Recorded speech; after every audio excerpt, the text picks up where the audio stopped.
It's always dark, except for the light you have on your helmet. And it's just quiet.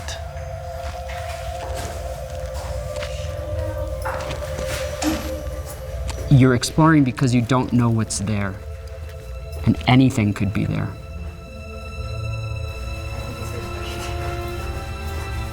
The first time you ever go into a passage that no one's ever been down before, it is the most exhilarating feeling.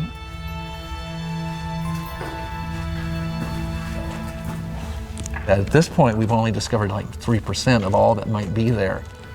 It just ignites the imagination. And you'll go into a passage and you'll see it keeps going for a little bit. And the team will be like, does it go? And you're like, yeah, it keeps going. But then the next question in your mind is, where does it go?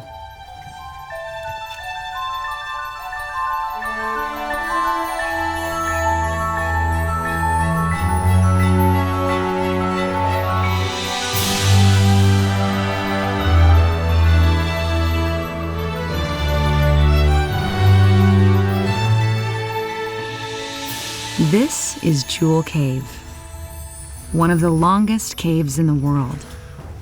And these volunteer cavers are on a 4-day trip to survey and map new parts of this expansive underground wilderness. Caves are one of those last frontiers. They're one of the few places on Earth where you can go and not know what you're gonna see around the next corner. Sometimes we'll actually walk right by something and somebody will say, wait a minute, does that go somewhere? Hey, that looks like a lead. I'll go take a look.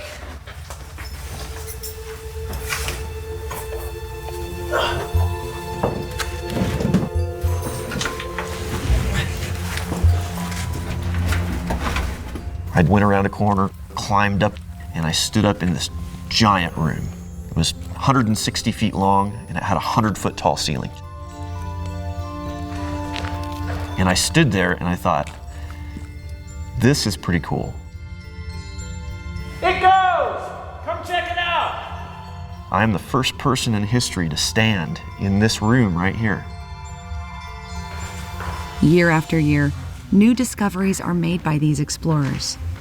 Big rooms, winding passageways, and even underground lakes are added to the map of Jewel Cave. This is the next frontier of exploration. I've had some incredible opportunities to find things like gigantic rooms, beautiful formations. You really have that opportunity to explore something that no one's ever seen. You're walking where no one's walked before. For the most part, a lot of people aren't going to come into that passageway unless it's a main artery out to the exploration.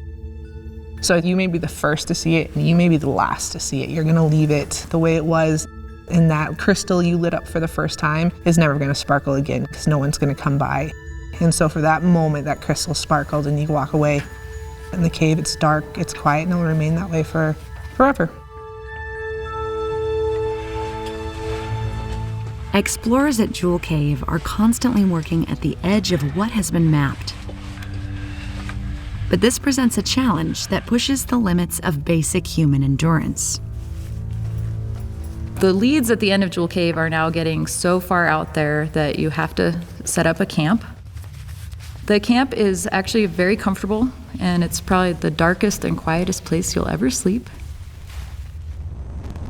It's great to be able to come back to camp and have a hot meal. It really adds to our productivity and also safety because we're not so fatigued.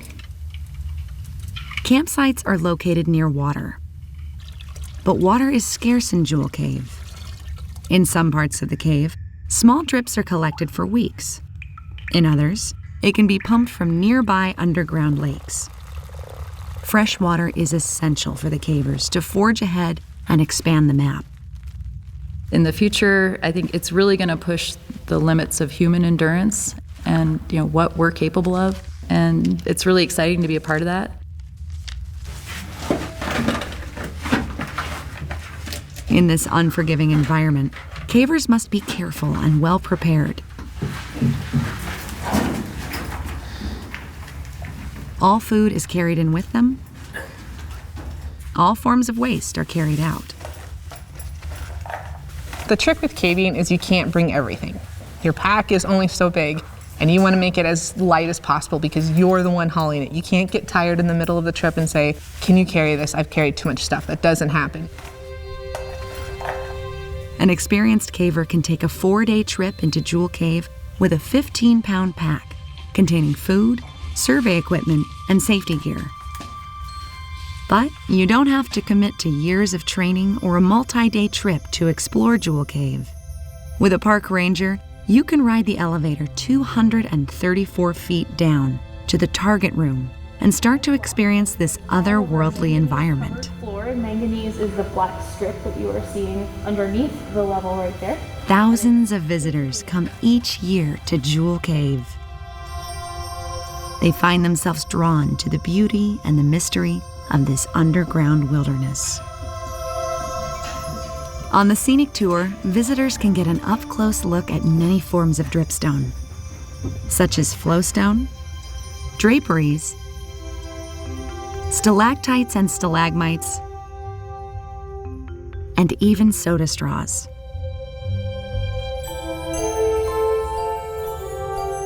The plentiful calcite spar. These are the jewels that give this cave its name. Each guide offers visitors an educational experience, highlighting the cave in multiple ways, making the scenic tour a popular and memorable experience. Go to a lighter, which is adequate enough light to see the features of the cave and maneuver the passageways. For those that want to experience even more of Jewel Cave, there are other options. The Historic Lantern Tour. This more strenuous tour twists and turns through the narrow passages where Jewel Cave was first discovered and explored.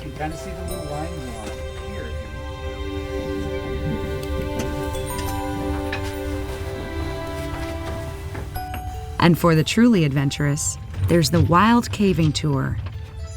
4 hours of real excitement.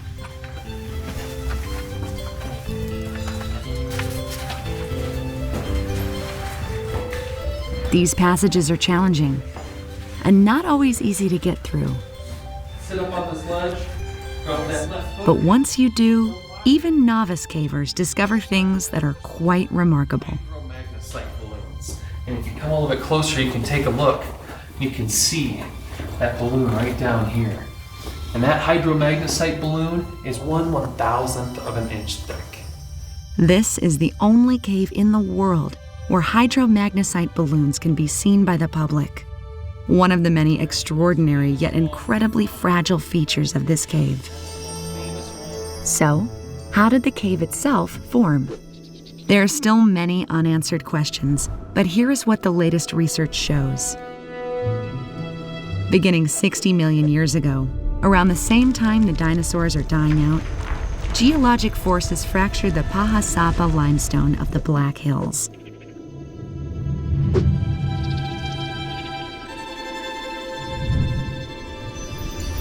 Millions of years later, rainwater dissolves carbon dioxide from the soil and carries it into nearby streams, turning them slightly acidic. Over time, these streams cut into the rock. As some of the water moves through the fractures, it dissolves the limestone and opens up underground passages and rooms.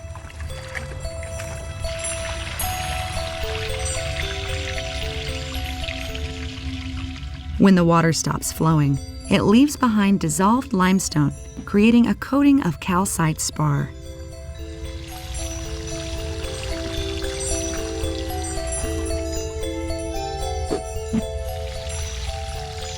Without the buoyancy of the water, many passages partially collapse into piles of breakdown.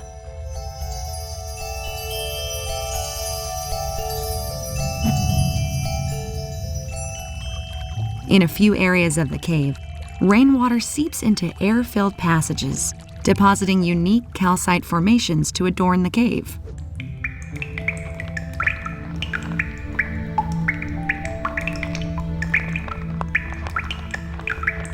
These beautiful and often colorful formations complement the complexity of the cave.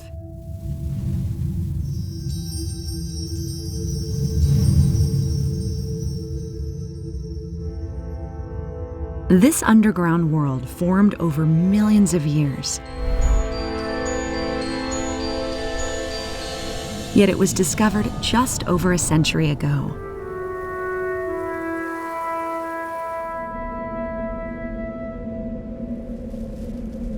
The year is 1900. And Frank and Albert Michaud are riding up Hell Canyon on a mineral prospecting trip. Hearing a strange whistling sound, they come across a small hole on the side of a limestone cliff with cold air rushing out. They return the next day with dynamite to enlarge the hole. Climbing inside, they are the first people to ever see the beautiful crystal-covered passages. They name it Jewel Cave. The Michauds protect, develop, and promote the cave as a tourist attraction. In 1908, President Theodore Roosevelt proclaims Jewel Cave a national monument, the first ever monument created for the protection of a cave. For decades, less than 2 miles of passages are known. It isn't until the late 1950s that anyone realizes there might be more, much more. In 1959, Herb and Jan Kahn, famed climbers of the Black Hills, team up with geologist Dwight Deal to start exploring the cave. We would always climb with any passing climber that came along. And along came this fellow that had just graduated from college, Dwight Deal. So we went climbing with him, and when it got cold, he says, well, when it gets cold like that, you go underground. We went in caving with him, and we enjoyed it. It was fun. It's a lot like climbing. It's moving our body, conforming to the cave passages. But they don't let you just go in and have fun. You've got to contribute something to the cave or to science. In 1965, Herb publishes a scientific paper on the cave's barometric airflow, proving there could be thousands of miles of yet undiscovered passages. Over the next 2 decades and more than 700 caving trips, the Kahns discover and map more than 60 miles of new passages. They'd never found the end of Jewel Cave. That's still true. In the 1960s, Herb Kahn determined that it was Jewel Cave's ever-present airflow that could be the key to determining its size. He recognized that the air blowing in and out of the cave was in response to pressure changes. That makes it a barometric wind. In order to have that kind of response, it's going to be proportional to the pressure change outside and also proportional to the total volume of cave, even the part that hasn't been found yet. More recently, cave climatologist Dr. Andreas Flitsch has been conducting a new airflow study. Herb and Jan Kahn started the research in the 60s, and they did a really great job. It is still the base of the work in barometric caves, but we have now more sensitive instrumentation. With access to the latest scientific tools, Dr. Flitsch was able to update and refine the work started by Herb and Jan Kahn.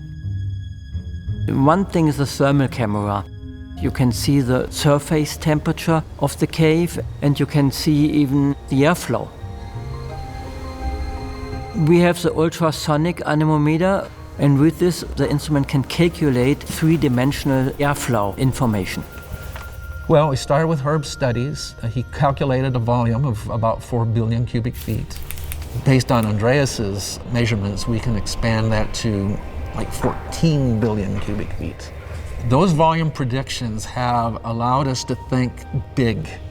With an average size of 1 million cubic feet per mile, there could be literally thousands of miles we haven't yet found. Jewel Cave is such a stable cave, and it's one of the most stable caves for the airflow I've ever seen. And for me, there is no restriction why we couldn't have the biggest cave in the world.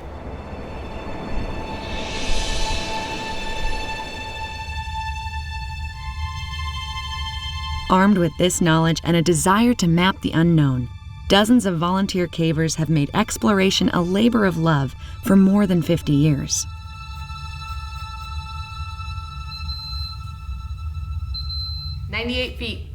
Herb Kahn was the pioneer for the Jewel Cave mapping. Dude, 55. He was the one who really decided to break the cave out into multiple levels and give the levels color so you could visualize it on a 2D surface. We kind of take that a little bit further these days. Everything's digital. Of course, the actual mapping inside of the cave is done by hand with a paper and pencil, but that gets transferred onto a computer once we're back in the office. And basically, we use computer visualization now to see all of those levels in the cave and build the map as the exploration is happening. The cave map at Jewel Cave, as far as I know, is one of the most up-to-date maps of any large cave in the world. And the exploration is ongoing. After every trip, we add the new piece that's been found, and we update the map, and we send it back out to the explorers, and that helps them plan for the future, for the next trips that go into the cave. It is taking longer and longer for explorers to reach the unmapped wilderness of Jewel Cave. And along the way, cavers often make unexpected discoveries. We want to find big rooms, we want to find new formations, but it's also about the journey. And getting to the destination sometimes is almost as fun as being there, finding some of that new stuff. Cavers pass through enormous rooms and passageways.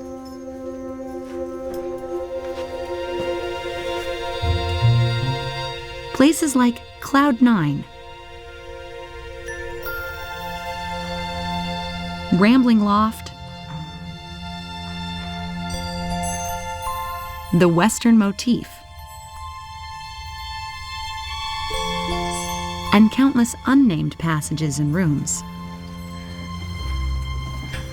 On a smaller scale, there are many mineral formations known as speleothems to carefully observe and study. Gypsum formations in every shape and size adorn this cave, such as flowers, needles, and beards.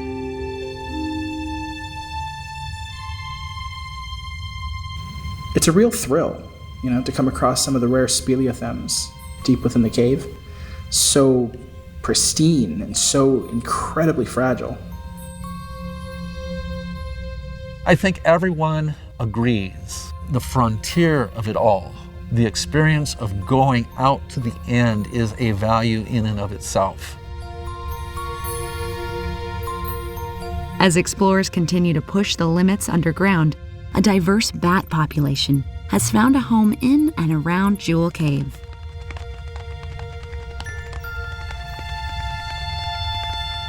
A team from the University of Wyoming is tracking the bats to see how they're doing. I'm trying to figure out how bats are using the cave, which species are using the cave, and when they're using it. When we catch bats, we take a bunch of different measurements to determine what kind of health they're in. We measure their forearms, we measure their weight, we look for parasites, we check their wings for physical damage. A lot of times they have little pinholes, sometimes you see scarring from previous injuries. For a couple of species that we're targeting in particular, we are affixing VHF transmitters on them. These transmitters send a pulse every second and a half or so. We're able to use VHF receivers to pick up that signal, and we can track the bat to wherever it is. After 5 to 10 days, the transmitter will fall off the bat. A hibernacula is a site where bats hibernate during the winter, and Jewel Cave is one of the largest in the western United States. A large hibernacula is about 20 to 30 bats. Jewel Cave, on the other hand, hosts at least 1,500 bats each and every year, and so it's really important that we maintain Jewel Cave as a working hibernacula for bat conservation. Understanding and protecting Jewel Cave's bat population is one of the many important missions underway at this national monument. Jewel Cave piques our sense of wonder.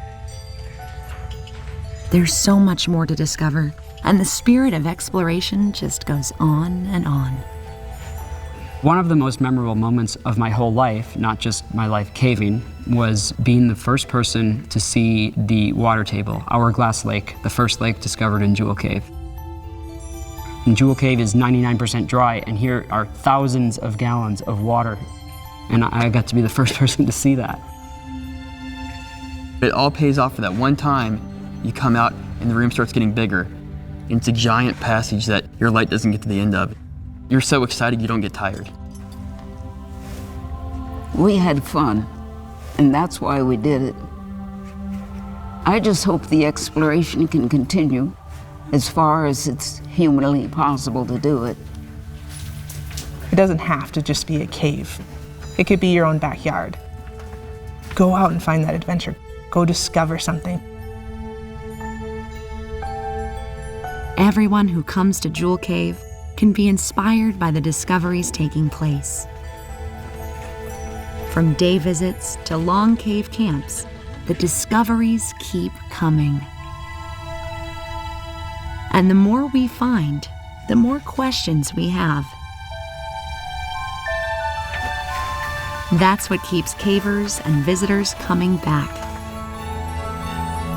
Because down the next passage, around the next bend,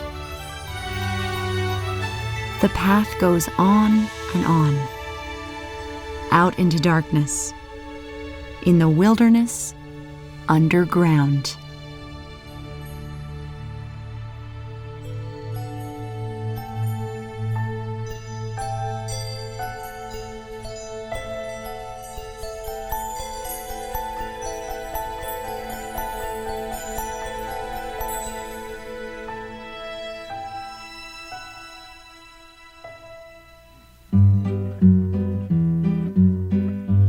It's a long, long crawlway, and who knows what's beyond. I can picture slender soda straws a-dripping in a pond. Oh, it's a long, long crawlway, and who knows where it leads. What matter if my knee is pulp? What matter if it bleeds?